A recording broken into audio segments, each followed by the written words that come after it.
नमस्कार। आज जिस पाठ का सारांश मैं आपके लिए करने जा रही हूँ वह है प्रेमघन की छाया स्मृति। रामचंद्र शुक्ल जी का संस्मरणात्मक निबंध है ये और कक्षा 12 की अंतरा पाठ्य पुस्तक से ये लिया गया है। सबसे पहले एक बात दोस्तों कि अगर आपको मेरा चैनल पसंद आ रहा है तो प्लीज हमारे चैनल को सब्सक्राइब करते रहिए और लाइक और शेयर भी करते रहिए और कमेंट सेक्शन में हमें बताते रहिए कि हम आपके लिए आगे कौन कौन से चैप्टर लेके आए। कमेंट सेक्शन आप ही का है, आप कमेंट करना ना भूलें क्योंकि आपके कमेंट्स हमारे लिए बहुत मोटिवेटिंग होते हैं। और आगे कुछ बातें हैं। पहले रामचंद्र शुक्ल जी के बारे में। रामचंद्र शुक्ल जी का जन्म उत्तर प्रदेश के बस्ती जिले के अगुना गांव में हुआ था और इनकी आरंभिक शिक्षा दीक्षा जो है वह उर्दू, फारसी और अंग्रेजी में हुई थी। और आगे चल के इनके जो ग्रंथ हैं वह हैं गोस्वामी तुलसीदास, सूरदास, रसमीमांसा और चिंतामणि। इस निबंध में लेखक ने अपने बचपन के जो इन पर साहित्यिक व्यक्तियों का जो प्रभाव पड़ा उसके बारे में ये कुछ बताते हैं लेखक। और जैसे ही निबंध शुरू होता है तो लेखक बताते हैं, सबसे पहले परिचय देते हैं अपने पिताजी का जो कि एक बड़े ही साहित्य प्रेमी व्यक्ति थे। उन्हें फारसी के अच्छा ज्ञान था और वह हिंदी कविता को भी बड़ा रस लेकर सुना और सुनाया करते थे।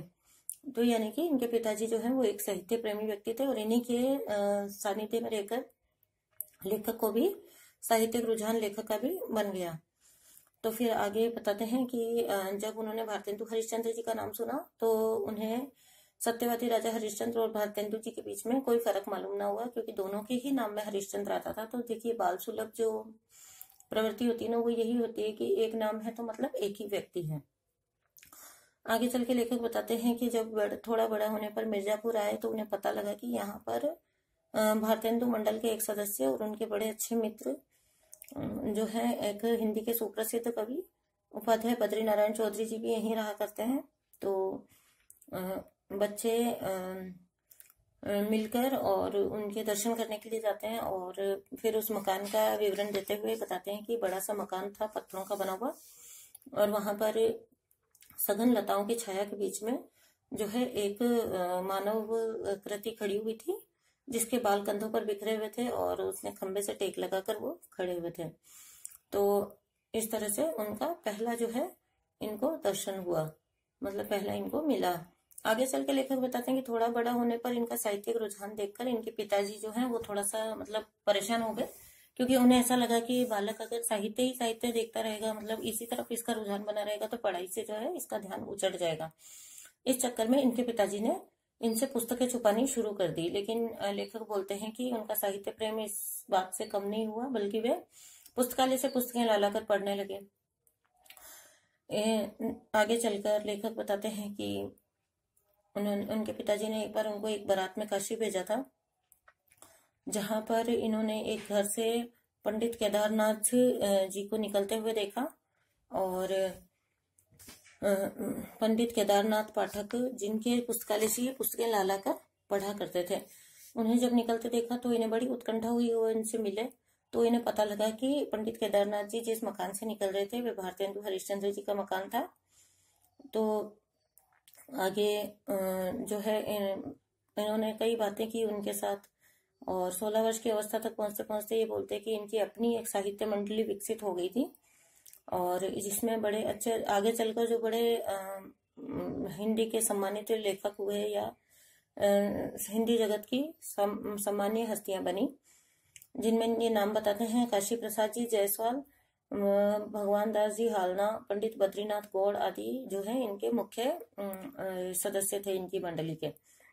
आगे लेखक बताते हैं कि जो आगे चलकर जो है बद्री नारायण चौधरी जी, क्योंकि इनके देखिए साहित्यिक रुचियां थी, फिर 16 वर्ष की वय तक पहुंचते पहुंचते आपको भी पता है कि साहित्य जो बालक बचपन से ही साहित्य के परिवेश में रहा तो वह आगे चल के इन चीजों में निपुण हो गया। और फिर ये धीरे धीरे बद्री नारायण चौधरी जी जिनका ये बचपन में मकान देखने गए थे उनके संसर्ग में आए और उनका इनके जीवन पर क्या प्रभाव पड़ा, इनकी स्मृतियों पर क्या प्रभाव है वही लेखक बता रहे हैं कि उनसे फिर उनका बड़ा अच्छा परिचय हो गया और उनके यहाँ पर एक लेखक की हैसियत से इनका आना जाना भी हो गया। कई उनके घरों में उत्सवों में भी ये जाया करते थे और ये बताते हैं कि वे बड़े ही खानदानी रईस व्यक्ति थे बद्री नारायण चौधरी जी। और इस तरह से आगे उनके बारे में कई रोचक ये बातें बताते हैं। तो और लेखक बताते हैं कि चौधरी जी को आदत थी कि वे अक्सर लताओं के बीच में उसी जगह पर खड़े दिखाई दिया करते थे। तो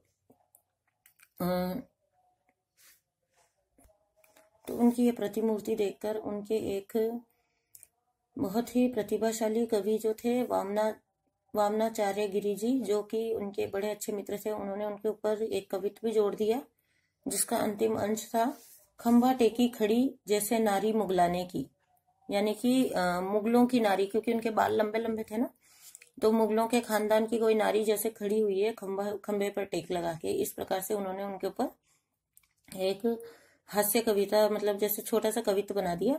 और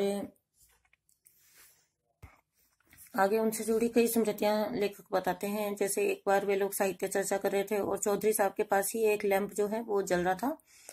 तो वो इतने, मतलब उनके अंदर इतना ज्यादा, मतलब इतना रोचक व्यक्तित्व था उनका कि अचानक से लैंप की बत्ती जब भभकने लगी तो नौकरों को पुकारा गया। नौकरों को पुकारते पुकारते, लेकिन उनके पास ही लैंप पड़ा था, लेकिन वो लैंप जो है नौकर को आने में देर हो गई और लैंप जो है चकनाचूर हो गया क्योंकि बत्ती भभक रही थी।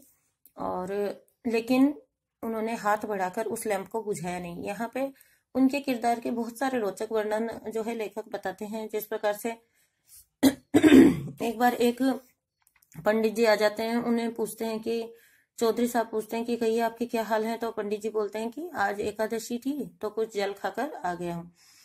तो सामने से चौधरी जी पूछते हैं कि जल ही खाया है या कुछ फलाहार भी पिया है, यानी कि मतलब इनका जो है हास्य रस उनके अंदर कितना था वह बताते हैं लेखक यहाँ पर।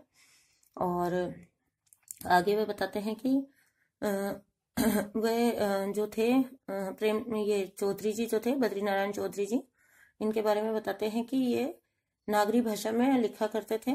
और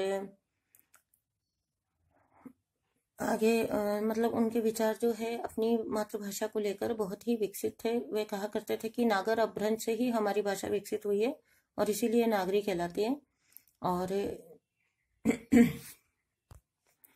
और इसी प्रकार से उनकी भिन्न भिन्न स्मृतियां बताते हुए लेखक जो है इस निबंध को समाप्त करते हैं। तो ये था निबंध प्रेमघन की छाया स्मृति। धन्यवाद।